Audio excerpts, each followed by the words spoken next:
Bonjour à tous et bienvenue dans Un livre dans l'oreille. Aujourd'hui, on va faire un épisode un peu spécial. On va parler de BD que j'ai emprunté à la médiathèque.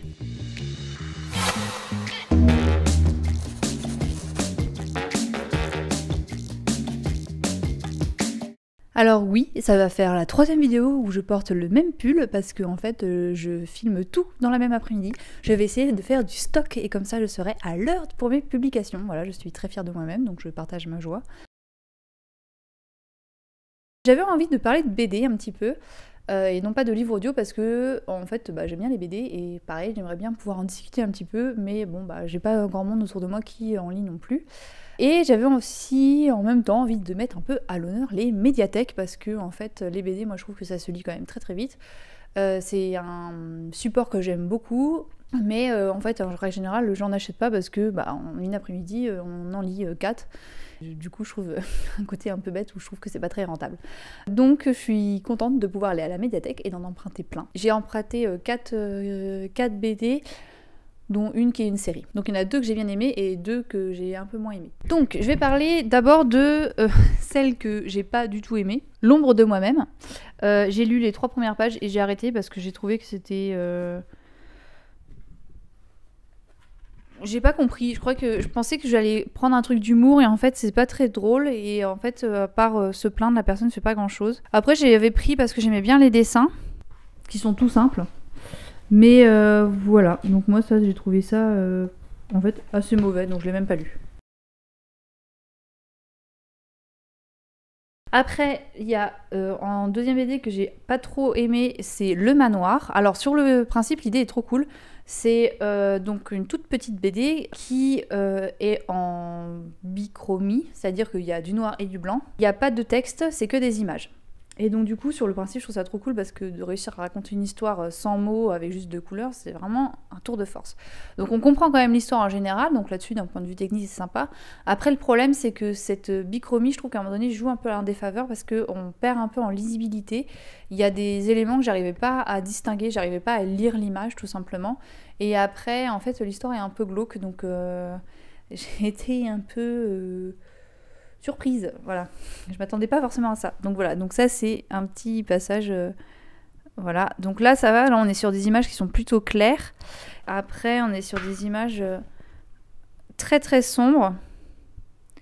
Et donc c'est assez sympa, mais comme dit à la fin, je trouve qu'on a du mal à lire les images. Cette image-là par exemple, même là en la revoyant, je me souviens plus ce que c'est. Voilà, ça c'était pour ceux que j'avais pas trop aimé. Ensuite, j'ai lu La mémoire de l'eau, et pour le coup, ça j'ai vraiment beaucoup aimé, c'est trop mignon comme histoire. Une maman et sa fille qui vont dans l'ancienne île où la maman habitait quand elle était petite, et il y a tout un mystère un petit peu fantastique autour des légendes de l'île, et donc on a la petite fille qui fait un petit peu des recherches, qui va tomber un petit peu sur des choses un peu... étrange et qui va donc rencontrer aussi un vieil homme qui garde le phare qui est un petit peu brut, etc. Et donc en fait on assiste à une histoire trop mignonne et les dessins ils sont trop beaux aussi. Voilà, les dessins, moi j'ai trouvé que c'était super mignon la façon dont c'était montré. J'ai regretté un peu qu'il n'y ait pas de grandes images un petit peu pour montrer un grand paysage, les couleurs, le style, tout ça, vraiment j'ai trouvé ça chouette. Et après, j'ai adoré cette BD, Bienvenue en Chine, j'ai trouvé géniale. J'ai trouvé trop rigolote et trop touchante, vraiment bien menée. J'ai trouvé qu'en termes d'émotion, c'était super bien retranscrit, j'ai ri et j'étais presque au bord des larmes à certains moments. Voilà, et toute l'histoire est en, je dirais en 3 couleurs pour le coup, hein, si on veut comparer avec le premier dont je vous ai parlé qui est en 2 couleurs, puisqu'on a voilà, du bleu, du noir et du blanc. Il y a juste un passage aussi, un peu en gris. Hop, bon, je vous montre pas trop parce que sinon je vais vous spoiler. Du coup, ça raconte l'histoire d'un mec qui ses parents étaient iraniens et lui il est français. Et il va aller en Chine. Donc ça parle un peu de la côté multiculturel, l'ouverture aux autres, tout ça, apprendre une nouvelle culture.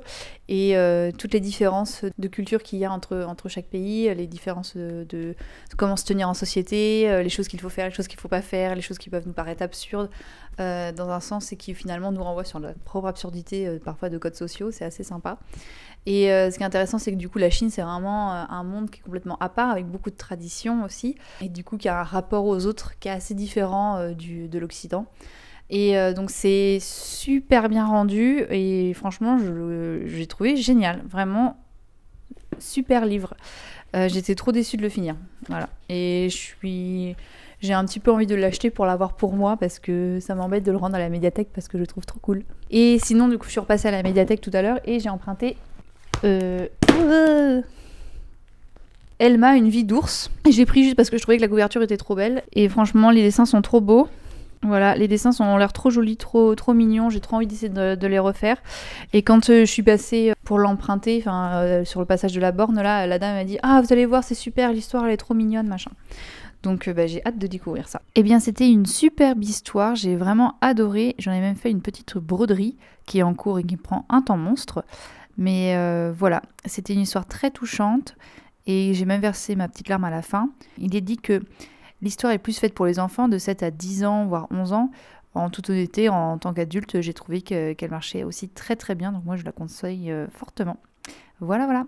Donc voilà, j'espère que parler de BD aussi, ça vous plaît. Alors là, j'ai vraiment fait ça un petit peu, vraiment mini capsule. Et je pense que j'en ferai pas très très souvent, mais j'essaierai de faire quand j'aurai fait un passage à la médiathèque et que j'aurai un petit stock de BD auquel vous parlez. Voilà, je vous dis à très bientôt pour un livre dans l'oreille et bonne journée.